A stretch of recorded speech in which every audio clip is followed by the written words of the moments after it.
Welcome to the Metaphorosis magazine podcast, your home for beautifully made speculative fiction. The magazine is edited by B. Morris Allen, and I'm your host, Matt Gomez. This week's story is Spells for Going Forth by Day by V.G. Campen. V.G. Campen is an introvert who has learned to act like an extrovert. She lives in North Carolina with one spouse, numerous animals, and an alter ego who writes horror. Let's jump in.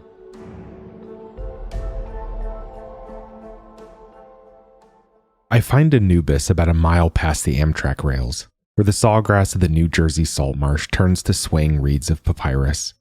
He stands on a muddy creek bank, holding a fishing pole, and, though 8 years have passed since I last saw him, he looks the same, a slender youth with the head of a jet black jackal.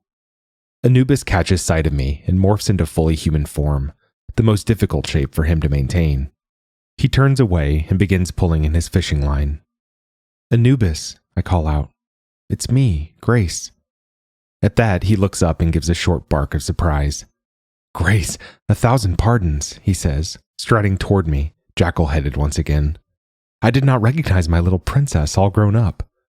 We embrace, and I inhale the scents of sandalwood and sun-warmed fur. "Where is Matthew?" he asks, gazing over my shoulder, searching for my brother. My throat tightens.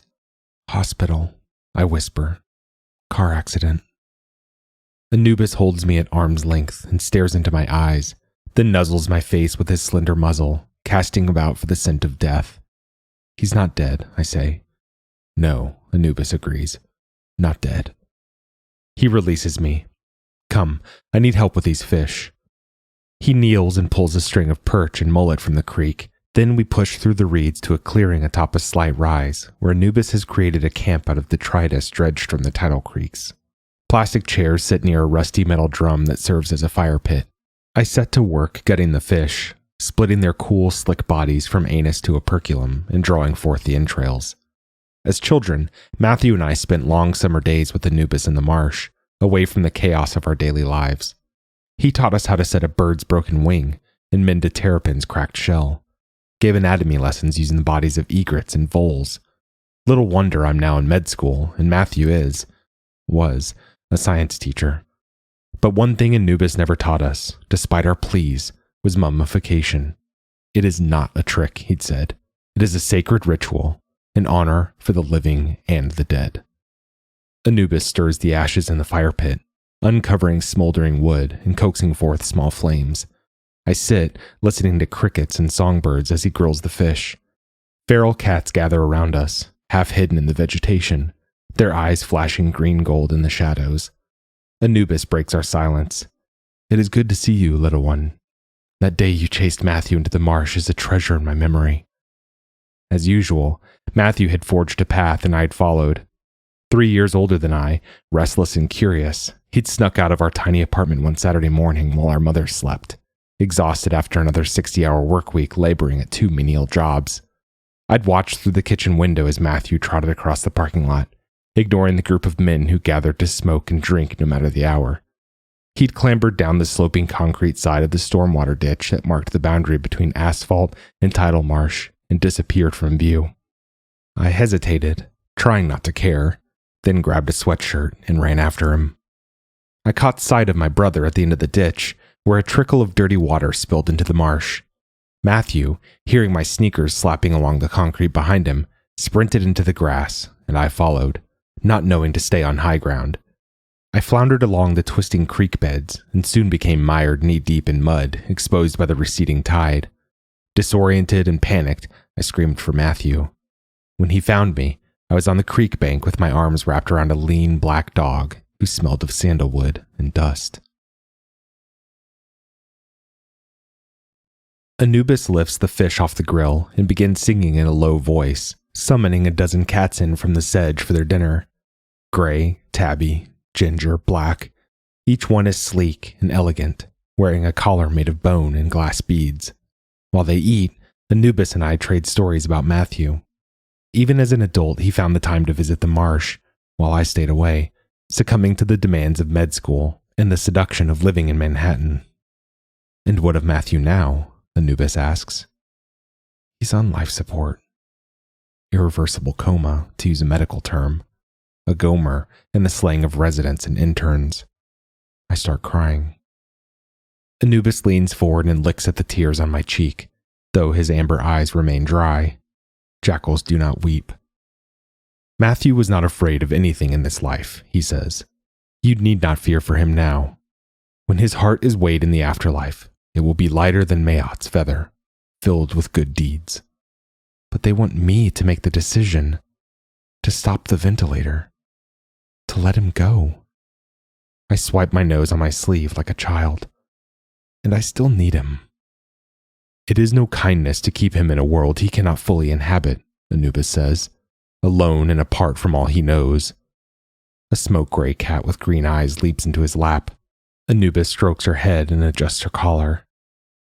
Anubis, I'm a fraud, I blurt out. How can I become a physician? How can I presume if I can't handle this? Anubis stares across the marsh at a bank of thunderclouds massing on the horizon. Perhaps, on this day, you should think of Matthew first. My sorrow turns to anger, quick as the silvered turn of a minnow. Do I disappoint you? I stand abruptly, causing cats to scatter and dart back into the reeds. Forget it. Forget me. I don't know why I thought the noble lord of the Necropolis would have sympathy for one mortal's struggle. All you care about are dusty old museum pieces. Those are the remains of people who worshipped me. You would do well to show respect. Dust, I shout. Why are you even here, hiding in a makeshift camp, keeping company with feral cats and stray children? Anubis goes still. His fur darkens beyond black, draining the light around him and creating an inky nimbus. My rage dissipates, and I fear I've gone too far. As children, we never questioned Anubis's presence in the marsh, accepting his stories of following sacred treasures plundered from Egyptian tombs and dispersed to collections across the world, including, of course, New York's Metropolitan Museum of Antiquities. You are correct, he says. What remains is dust. I escorted their spirits to Osiris and set them on the path to the afterlife. My work in this world is done. Anubis exhales slowly, still gazing at the horizon. My child, do you know what happens to gods when they are no longer revered? I shake my head and stay silent. Old gods are replaced by new gods, Anubis says. Roman, Greek, Byzantine, each in turn with different ways of life and death. And now I am trapped. I hear a subtle shift in his tone, a longing that pierces his customary reserve. Trapped? Why are you trapped? Because I have forgotten. I no longer remember how to pass between worlds and step upon the pathway. I do not have a tomb illustrated with maps, filled with inscriptions and incantations for my soul. No one builds a tomb for a god. 3 days later, I return to the marsh carrying a day pack and a canvas shopping bag. Anubis sits cross-legged on the ground, plaiting a basket from slender blades of seagrass. When I upend my bag and dump out tins of supermarket cat food, he raises an eyebrow and, though the sun is still high overhead, begins singing home the cats. I apologize for my words and behavior at our last meeting, I say.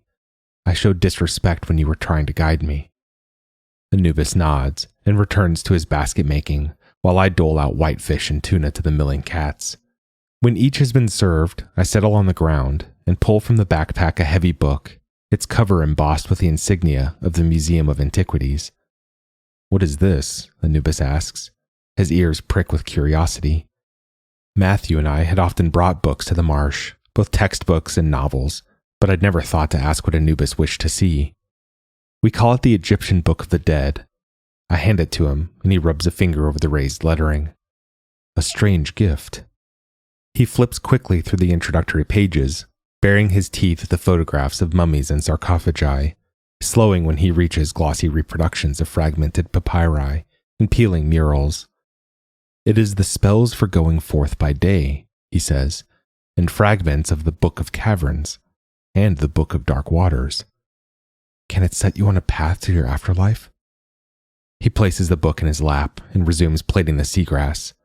I think not. These are fragments from versions written centuries apart. Fragments out of context cannot, unfortunately, compensate for centuries of forgetting. There's more. Look at this.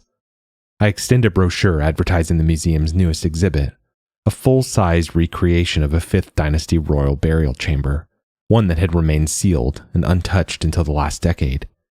It's not the real thing, but with laser scanning and digitizing, and I don't even understand it all, they recreated every surface down to the smallest detail. All the murals, every prayer and incantation. Anubis reviews the brochure, then places it carefully inside the book and returns to weaving, his face impassive. The cats finish eating and begin cleaning their whiskers as the first evening star appears. Soon it will be too dark to hike safely out of the marsh, yet I remain sitting until Anubis puts the finished basket aside, and I can no longer hold my tongue. If I get you to the museum, to this tomb, is it enough? I believe it might be, he says. However, your duty is to Matthew, not to me. Let me help you, please. Then I will be ready to help Matthew, I promise. It is well past nightfall when Anubis finally responds. He hands me the basket, so tightly and perfectly woven it will hold water. A gift from my princess, he says, and in the giving and accepting of this gift, our agreement is made. I spend the night in a chair by the fire pit, slapping at mosquitoes and dozing fitfully. Anubis, in the form of a jackal, curls on a bed of rushes with the Book of the Dead by his side. At first daylight, I kneel and massage the muscles in his neck and shoulders, a familiarity he tolerates only when in jackal form. He yawns and blinks. Every dawn is a victory, he says. Remember that, Grace. Every day of life a triumph over the chaos of night. Anubis huddles in the back seat of my rented car, his jackal head hidden under a blanket. He has spent the past weeks poring over the Book of the Dead and has become solemn and aloof. He no longer speaks, communicating instead by nods and glances. I maneuver through Manhattan traffic and pay an absurd amount to park in a garage adjacent to the museum. When Anubis shrugs off the blanket, he is fully human, though his face remains oddly canine, with deep amber eyes and pointed ears. Appearing in public is risky. In moments of emotion or stress, his jackal head can unexpectedly reassert itself. He wears a sweatshirt, loose khaki pants, and tennis shoes. No belt. Nothing metal that might set off a detector and incur a pat-down. I doubt he could maintain his form if touched disrespectfully. I hand him sunglasses and a hipster fedora to complete the costume. We arrive in the museum's ornate 19th century entry hall a mere 10 minutes before the final visitors are admitted, an hour before the museum closes. A guard rises from her chair behind the security table and points to my backpack. Instead of handing it over, I upend the bag and spill out a confusion of books, cosmetics, and keys, chattering inanely all the while. At the same time, Anubis holds up his hands, palms outward, to show he carries nothing. The guard nods, and Anubis saunters through the metal detector while I recover my belongings. Our plan is simple, based on cliched movie tropes. Wait until closing time, and hope we are the last visitors in the Hall of Ancient Egypt, so that Anubis can enter the replicated tomb alone. If needed, I will create a diversion to distract any lingering visitors or nearby museum staff. I rejoin Anubis on the far side of the rotunda, behind the massive skeletons of a T-Rex and a Triceratops locked in eternal battle, and we head toward an exhibit on fossils from the Gobi Desert. We'll wait to enter the Egyptian display, to avoid upsetting Anubis and drawing unwanted attention. In front of us, a toddler carried by his mother stares at Anubis over her shoulder. "Doggy," he says, and Anubis smiles a pointy-toothed grin and morphs for an instant to Jackalhead, causing the child to shriek with laughter and allowing me, for a single breath, to see once again the old Anubis, my patient teacher and friend. But the momentary shift in his head sends the fedora and sunglasses tumbling to the floor. I crouch to fetch them, and when I rise, Anubis is disappearing into the Hall of Ancient Egypt through a wide doorway flanked by granite obelisks. I mutter a curse and follow. Thankfully, the exhibit is nearly empty. One couple remains, busy posing next to burial masks and golden amulets, intent on documenting their visit with selfies. Beyond them, the recreated tomb occupies an elevated platform, dramatically lit by hidden spotlights. Velvet ropes delineate a pathway to the tomb's entrance steps. Anubis has stopped in the middle of the room, in front of a large glass enclosure containing a Middle Kingdom mummy case, the lid removed to reveal the time-ravaged body. Canopic jars holding the dead man's lungs, liver, stomach, and intestines rest on wooden pedestals nearby. Anubis presses one hand against the glass, his head flickering rapidly between man and jackal. The light in the room dims. Shadows creep from under display cases and stretch over the marble floor toward the tomb. The couple, startled, turn to see the Lord of the Necropolis striding toward them, jackal-headed, clad in loincloth and golden headpiece, trailing folds of darkness like a ceremonial robe. They run for the exit, and Anubis follows, toppling the granite obelisks behind them to block the doorway. Alarms blare. Anubis moves toward the tomb, barely visible now in the deepening shadows. I think he pauses and looks back at me before stepping across the threshold, but I cannot be certain. The darkness withdraws like a receding tide, and the light returns, hazy with dust created by security guards clambering over granite rubble. They find me sobbing on the floor and, assuming my grief is fear, kneel to comfort me. The tabloid headlines are campy and awful: Nightmare at the Museum and Mummy's Revenge. The stories describe the toppled obelisks and provide unofficial photos of the wreckage, as well as a single blurry photo of the masked figure who chased visitors from the exhibit. The museum, no surprise, declines comment and refuses to release any security camera footage. I read each article to Matthew as I sit by his hospital bed, holding his limp hand. When the stories are done, when there's nothing more to tell Matthew about Anubis, I summon the attending physician and watch as she disconnects his respirator. There are no canopic jars waiting for his organs. They will be dispatched with equal reverence to patients in need of transplants. I leave the hospital and drive to the marsh, where I walk for miles beyond the Amtrak rails. The reeds remain reeds. There is no papyrus. The feral cats I glimpse are skinny and skittish, and none wears a collar of glass beads. Anubis is gone from this world. What is lost can never be replaced, yet the sun still warms my face, and the creeks still pulse with the tides. I am at peace in this narrow space between earth and sky, once again willing to endure the chaos of the night for the promise of another dawn. That was Spells for Going Forth by Day by V.G. Campen. Thanks for listening. If you enjoyed this episode, we'd love if you'd leave us a 5-star review on Apple Podcasts, or better yet, share the magazine and podcast with a friend.